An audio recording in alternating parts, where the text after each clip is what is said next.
Hello and welcome to Thirsty Thursdays with the Therapist. My name's Jaleisha Gatling. I'm a couples therapist here in New York City, working with people to help them unpack the baggage that gets in between their relationships. Today's topic on quenching the thirst in your relationship is codependency.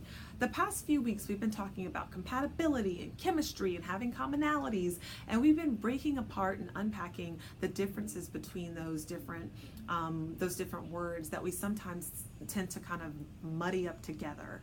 And it kind of led me to thinking about codependency because it is a dynamic that plays out in a lot of relationships, and that I think a lot of people normalize, even though it has or can have very destructive results. And so codependency essentially is engaging in behaviors that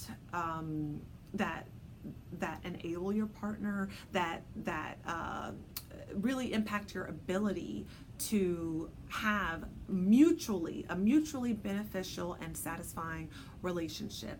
Codependent relationships tend to be very one-sided. If you are codependent, you may have a pattern of cultivating and maintaining relationships that are one-sided, where you are taking on most of the emotional labor, where you are overdoing and over managing your partner because you feel that they can't or they're not able to for whatever reason. And that sort of pattern playing out in a relationship or relationships long term can really wreak havoc on our own individual identity. It usually requires that we neglect ourselves emotionally and in other ways.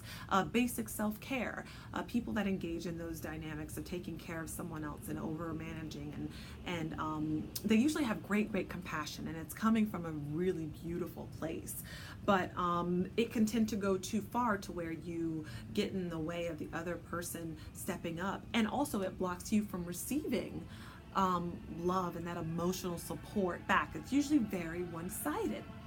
And so this is something to really be aware of in yourself.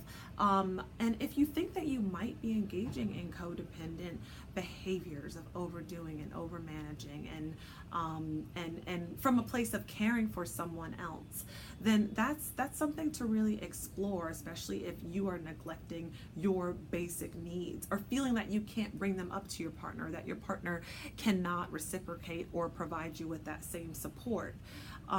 If you are feeling like that is something that you might be venturing into, or that you've had a pattern of engaging in, that's definitely something that can be worked through with boundaries and with just noticing and acknowledging that pattern within yourself. And it doesn't have to even necessarily be within a romantic relationship. This can be with a parent, with a child, with a friend, with a coworker. Codependency can be pervasive within relationships in multiple contexts. And so I urge you, if you are wondering if this might be impacting symptoms of depression or anxiety, or just not feeling like you because of a relationship that has these dynamics, reach out to me. Give me a call. I would love to help you further explore and unpack this. And whether that be an individual session or a couple session, give me a call. Go on my Facebook or onto my website, and you can contact me directly to set up a free call.